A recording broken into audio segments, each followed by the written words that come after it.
3 انبیاء کو جھٹلایا گیا اور ان کے بارے میں اللہ تعالیٰ نے یہاں پر تذکرہ فرمایا۔ ایک شخص تھا جس کا نام حبیب النجار تھا، جب بستی والوں کے پاس وہ 3 نبی گئے تو ان کو تبلیغ کرنے کے لیے، تو وہ سارے جو وہاں پر تھے انہوں نے بستی والوں نے تینوں نبیوں کو جھٹلایا اور انہیں جو ہے وہ نعوذ باللہ مارنے کے درپے ہو گئے۔ تو بستی کے اندر ایک شخص تھا جس کا نام حبیب النجار تھا، وہ دوڑتا ہوا آیا اور اس نے کہا کہ یہ اللہ کے نبی ہے، انہیں ضرر نہ پہنچاؤ نہیں تو اللہ تمہارے اوپر جو ہے وہ عذاب نازل کر دے گا۔ گاؤں والوں نے اس کو ہی پکڑ کے جو ہے کہا کہ تو بڑا ان کا حمایتی بن کے آیا ہے، اس کو پکڑا اور اسے شہید کر دیا۔ جب وہ شہادت کے رتبے پر پہنچا، اللہ نے اس کو جنت کے اندر اعلیٰ مقام جب عطا فرمایا تو وہ آگے اس کا ذکر اللہ قرآن میں فرماتا ہے کہ وہ وہاں جب اس کو اللہ نے یہ عزت عطا فرمائی، جنت عطا فرمائی، تو وہ کہتا ہے کاش میری قوم جان لیتی جو میرے رب نے میری مغفرت کر دی ہے اور مجھے اہل کرامت اور سعادت میں سے ٹھہرا دیا ہے۔ اس یاسین شریف کے اندر ان کا ذکر موجود ہے۔ پھر سور پھونکنے کے حوالے سے جو ہے نا، یہ ہم سنتے ہیں کہ قیامت جب آئے گی تو سور پھونکا جائے گا۔ سور جو ہے وہ سور جس کو کہا جاتا ہے یہ سین سے نہیں ہے، یہ سواد سے ہے۔ تو یہ اس کے 3 جو ہے وہ اس کی کیفیات ہوں گی سور پھونکنے کی۔ پہلی جو یہ ہوگی کہ جس وقت پہلی بار سور پھونکا جائے گا، لوگ اپنے معمولات کی ادائیگی اور خرید و فروخت میں مشغول ہوں گے۔ سور اسرافیل کی آواز سن کر ان پر خوف اور گھبراہٹ کی کیفیت طاری ہو جائے گی۔ یعنی جب جو اسرافیل ہوں گے، جب وہ سور پھونکیں گے تو لوگ اپنے کاموں میں لگے ہوں گے، کوئی خرید و فروخت میں ہوں گے، لوگوں کو پتہ ہی نہیں ہوگا کہ قیامت آنے والی ہے۔ ہر کوئی اپنے کام میں، کوئی جناب آٹا گوندھ رہی ہوگی عورت، کوئی جھاڑو دے رہی ہوگی، کوئی سبزی خرید رہا ہوگا، کوئی کپڑا کاٹ رہا ہوگا، ہر کوئی اپنے کاموں میں لگا ہوگا کہ اچانک جو ہے وہ اسرافیل علیہ السلام جو ہے وہ سور پھونکیں گے۔ جب سور پھونکیں گے لوگوں کے اوپر ایک گھبراہٹ آ جائے گی۔ رات کو یہاں پر بادل گرج رہا تھا تو میں سوچ رہا تھا کہ کتنا خوف جو ہے وہ پیدا ہو رہا ہے کہ بادل کہاں پہ ہے۔ تو جب سور پھونکا جائے گا تو لوگوں کے کلیجے جو ہے وہ پھٹنے شروع ہو جائیں گے۔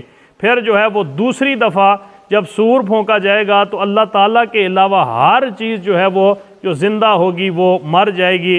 اور پھر جب تیسری دفعہ سور پھونکا جائے گا تو جتنے لوگ قبروں کے اندر مردہ ہوں گے، جو بھی ہوں گے، وہ دوبارہ جو ہے وہ زندہ ہو جائیں گے اور میدان حشر بپا ہوگا اور وہاں ان کو پیش کیا جائے گا۔ سورۃ الصافات ہے اس کے بعد۔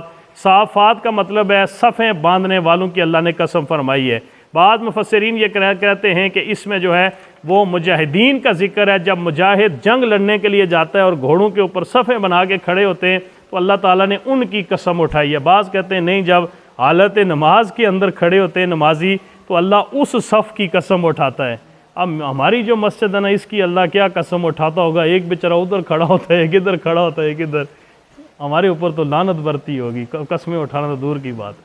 یقین جانے میں دیکھتا ہوں تہجد وہ یہ وطر بھی پتہ نہیں کیا نماز پڑھتے ہیں، یہ نماز ہوتی ہی نہیں ہے۔ جب آپ صف سے ہٹ کے اکیلے پڑھتے ہیں نہیں ہوتی جماعت کے ساتھ آپ کی نماز۔ یہ کتنی دفعہ میں نے سمجھایا ہے، کتنی دفعہ یہ مسئلہ بیان کیا ہے، پھر بھی میں حیران ہوتا ہوں۔ ہم جماعت کے ساتھ عشاء کی پڑھ رہے تھے، ادھر سے بھی صف خالی تھی، ادھر سے بھی ایک اللہ کا ولی ادھر پیچھے اکیلا نماز پڑھ رہا تھا اور پہلی رکعت میں وہ شامل ہوا۔ اس کو اتنی توفیق اللہ نے نہیں دی کہ ادھر کھڑا ہو جائے ادھر کھڑا ہو جائے۔ جب جماعت ہوگی تو ایک اور بندہ اس کے ساتھ کھڑا ہو جاتا نا، چلو پھر بھی ہم کہتے کہ اس کی نماز ہو گئی۔ تو میں شاہ صاحب سے پوچھ رہا تھا اس کی نماز ہو گئی ہے، کہتے جی کون سی ہوئی ہے؟ میں نے کہا بس جانے دو، خیر ہے، یہ ویسے بھی پتہ نہیں کس چکر میں آیا ہے، نماز پڑھنے آیا ہوتا تو 2 قدم اور آگے چلا جاتا نا۔ لیکن اللہ نماز کے اندر جو صفیں بنا کے لوگ کھڑے ہوتے ہیں نا، اللہ ان کی قسمیں اٹھاتا ہے، اللہ انہیں پسند فرماتا ہے۔ لیکن یہ صفیں نہیں کہ ایک ادھر کھڑا ہو ایسے جناب آوازار ہو کے، ایک ادھر کھڑا ہو، ایک ادھر پلساٹے مار رہا ہو، ایک ادھر مار رہا ہو، یہ صفیں تو اللہ معاف کرے، یہ تو بجائے اللہ تعالیٰ انہیں دیکھ کے جو ہے نا وہ بس اللہ غضبناک ہی ہوتا ہوگا جو ہماری حالت ہے۔ میں سمجھا کے تھک گیا ہوں، بڑی پریشانی ہے اس بارے میں کہ پتہ نہیں کیا اللہ تعالیٰ ہمیں معافی عطا فرمائے، یہ کل قیامت کے دن ہمارا نہ امتحان شروع ہو جائے۔ لوگ سنتے ہی نہیں ہیں، نہ وہ اس بات کو سمجھنا چاہتے ہیں۔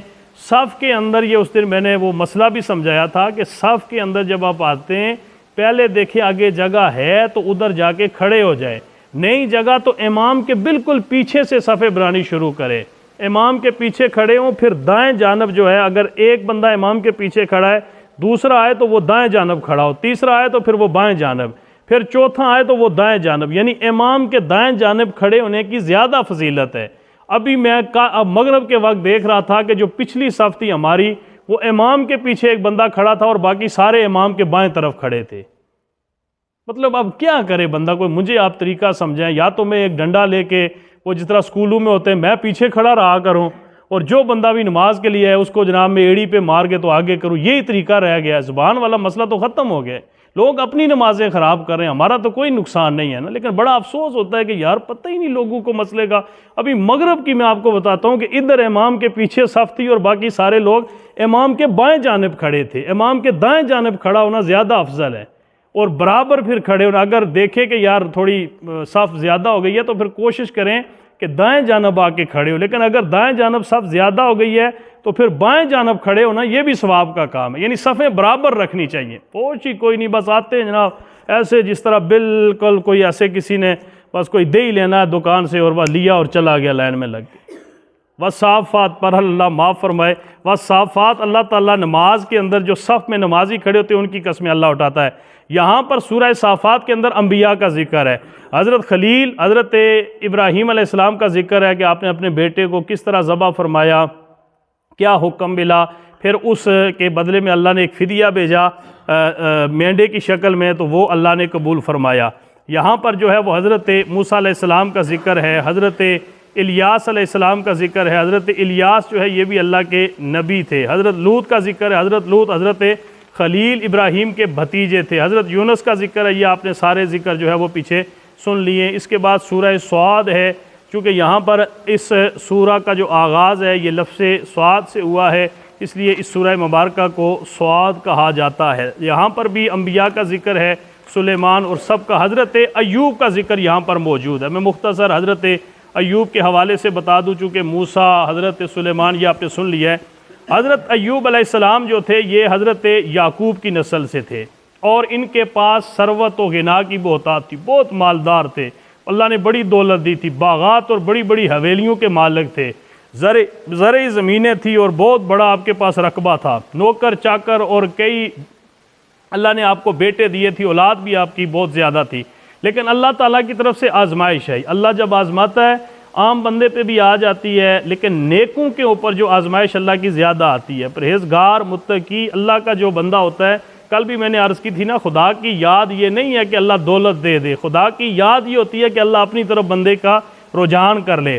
پھر اللہ کی طرف سے آزمائش آئی، اولاد ہلاک ہو گئی، جتنے حضرت ایوب کے بیٹے تھے ایک کے بعد ایک سارے ہلاک ہو گئے، مال مویشی سارے مر گئے، باغات سارے اجڑ گئے، حویلیاں زمین بوس ہو گئی، جتنی آپ کی حویلیاں تھی ساری گر گئی، عزیز و اقارب نے تیور بدل لیے، سارے خاندان کے جتنے دوست یار تھے سارے آپ کے دشمن بن گئے۔ اس کے ساتھ ثروت و غنا کی جگہ فقر اور فاقے نے ڈیرے لا، یہاں تک کہ آپ کی غربت اتنی آ گئی کہ آپ کے اوپر فقر اور فاقے جو ہے وہ کھانے کے لیے آپ کے پاس کچھ نہیں تھا، خود تکلیف اور بیماری میں مبتلا ہو گئے۔